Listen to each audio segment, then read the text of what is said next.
The award-winning It's Movie Time is produced by John DeSando. Listen to the shows and read reviews at WCBE.org. I'm John DeSando. I'm Wayne Miller. This is It's Movie Time. Yep. Wayne, you're It's Movie Time's resident historian. Yes, I am. So there's a movie called The Post. The Post. About the Washington Post. Yep. Its publisher Kay Graham and its editor Ben Bradley. And can you set it up for us, not with your traditional Right. 3-day...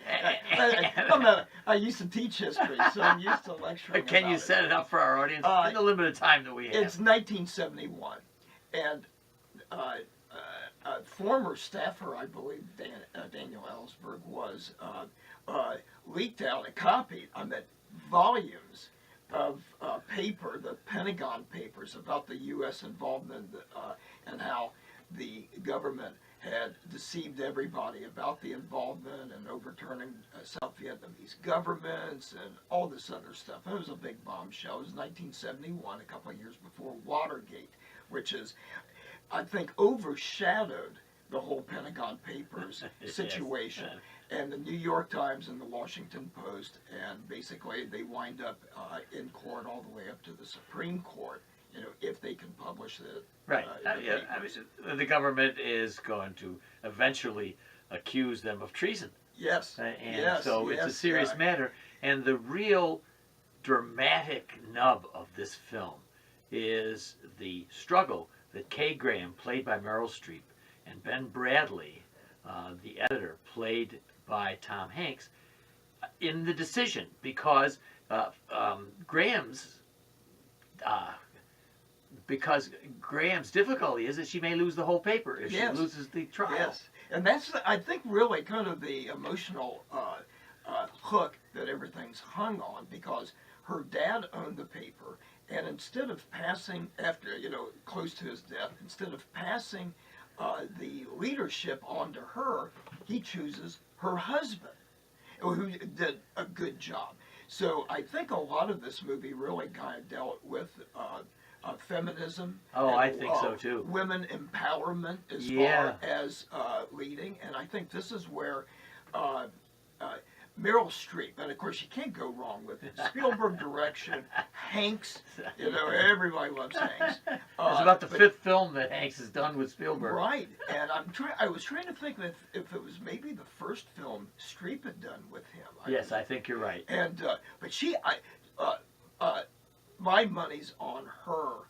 Her portrayal is very good, because she does a great job with both that she's feeling powerless, but then kind of overcomes it, but it's not in your face. I mean, there are a couple of shots. One where she walks into a room filled with men. Yes, and you can know what her challenge is. Yes, and another one when she, her husband, and some other couples are having dinner, and the men start talking, and the women just go into another room. Yes, the typical. The men are going to, converse about politics and world affairs over cigars and brandy, and the women are going to, go in and maybe, talk about their children and shopping or whatever. Streep, I think you're onto it. Streep does a beautiful job of underplaying it. Kay Graham is not a steamroller, and she's a thoughtful woman.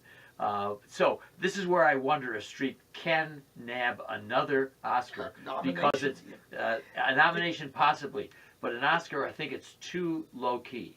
And for Tom Hanks, who does a terrific job, it's more of every man Hanks. Yes, yes, it is. And of course, a film that everybody's going to compare this one to is going to be All the President's Men, about Watergate, and Jason Robards Jr., I think, did a great job playing Ben Bradley in that one. What's the difference? There is a distinct difference between All the President's Men and The Post, which we're now talking about. Right. Because I really was thinking about this, and I think it was so much of the investigative digging up the dirt. Robert Redford and Dustin Hoffman's characters, Carl Woodward and Bernstein, and that's what it was about. That it was almost like more of a mystery. Yeah. That's why in a way, I like that one better because it was kind of the mystery, like who's feeding this them this information. Although we know that they are allowed to publish these, that the Supreme Court, Yep. and who knows what the Supreme Court today would have determined, Yeah, but the Supreme Court allowed them.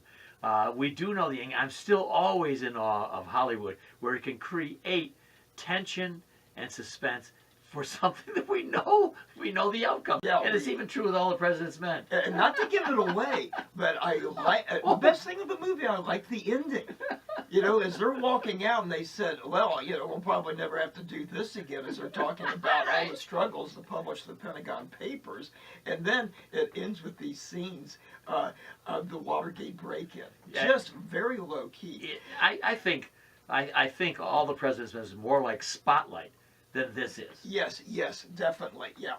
What I liked about this, back to Streep's portrayal, there was one scene where the men are trying to make the decision for her. And she said, "No, it's not my father's paper, it's not my husband's paper, it's my paper." Yes. And just kind of a low-key way that she Yes. But also, I want to say, and I love Spielberg as a director, next to Hitchcock, he's my favorite.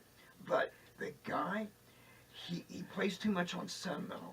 He is a sentimentalist. He really is. There's two back-to-back scenes. One with Kay Graham's with her daughter, as they're in the bedroom of one of the grandkids. Yes. And kind of a sentimental talk. I always wonder, really, how true some of that was. And then there's another scene right after that with Ben Bradley and his wife in the kitchen. I think similar to this film, and much less sentimental, was Bridge of Spies. Yes. If you take Spielberg doing an older type of film, this is the kind that you and I grew up in the 40s and 50s and 60s, this kind of chatty, serious film. Bridge of Spies is much better than because he has less of the sentiment that you're talking about. Spielberg just can't avoid it. Well, particularly near the end, after the Supreme Court ruling in their favor, and as Kay Graham, they're walking down the steps, and there's all these admiring looks of women looking at Streep like she's almost kind of the messiah, you know, of women's rights or whatever. Now, what made the movie for me, and I watch a lot more TV than you do, and they use several excellent in supporting roles. You know, Sarah Paulson as Ben Brady's wife, and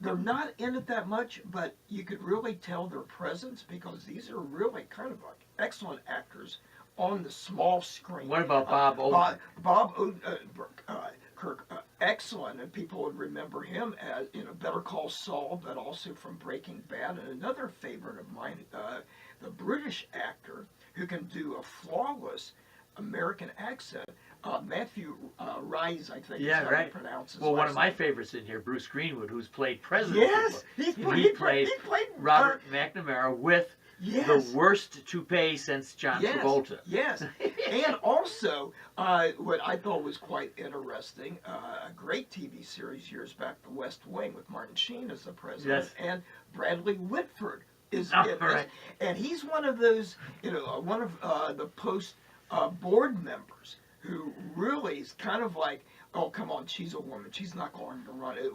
We need a man, you know, man's touch in, you know, his leadership for the newspaper. Capping off this excellent supporting cast for me would be Tracy Letts as Fritz Beebe. Yes, one of her other board members and close friends or whatever, who very low key. That kind of backs. He's getting a lot of work these years. Yes, basically a writer. He's a Pulitzer Prize winner. August Osage and County. We talked about him in Lady Bird. You know, as Lady Bird's not Lady Bird Johnson. So we're not going to get into that. It's not a political. So the Post has our kind of acting in it. Our kind of history. And I think for young and old, this would be a super film to see at this time of year. It does help the young understand something that may be, you know, just beyond their recognition, the Pentagon Papers, and it helps us to go back. And I would have to tell you, I think the movie's more exciting than what I lived through. Well, I was exactly what I was going to say, because it was overshadowed by Watergate, and it took place in 1971. I was just getting out of college, and I had a subscription to Newsweek, so I tried to keep up with current events and the news, being Yes. an American history student as I was, and I kind of remember very little about this, and I think the only thing I remember is one time, to discredit Ellsberg, that they broke into his psychiatrist's office, I think, if it's the right case. I don't know. I need to go back and read up on it. Let's be fair. At around that time in the early 70s, we all had pretty much come to the conclusion that there was some shenanigans going on about the Vietnam War. Yeah. So this was no surprise. Yeah. It just certified what we had already guessed. Yeah. So maybe that's a little bit less of the surprise. And I think this, and the other thing, I think going for this movie, this is a perfect time in our current American history to have something to remind us of, and so, some of the low-key portrayals of Nixon. Because there is an actor there, and all you see is his back as he's on the phone through a window at the White House, and he's telling people, that you're going to have to squash this and blah, blah, blah, and use it as profanity, and saying, near the end, he says, I never want Washington Post. You make sure the Washington Post, nobody from there shows up for anything. No reporters, no. And have somebody go talk to Pat Nixon, his wife, because she'll let anybody in. She'll talk with we got to get to her and say, don't talk to the Well, the Post. beyond the feminism that we talked about is the recurring theme of the freedom of the press. Yes. And as you hinted, it has tremendous importance for us today. Wayne Miller, the film is The Post. Yes. What grade would you award it? I'm going to give it a B+. All right. It wasn't quite an A for me, but a B+. Well, it was an A- for me, which my conclusion to this is you want a great film, super acting, some history, see The Post. Yeah, I think I'm going to go out and get a newspaper.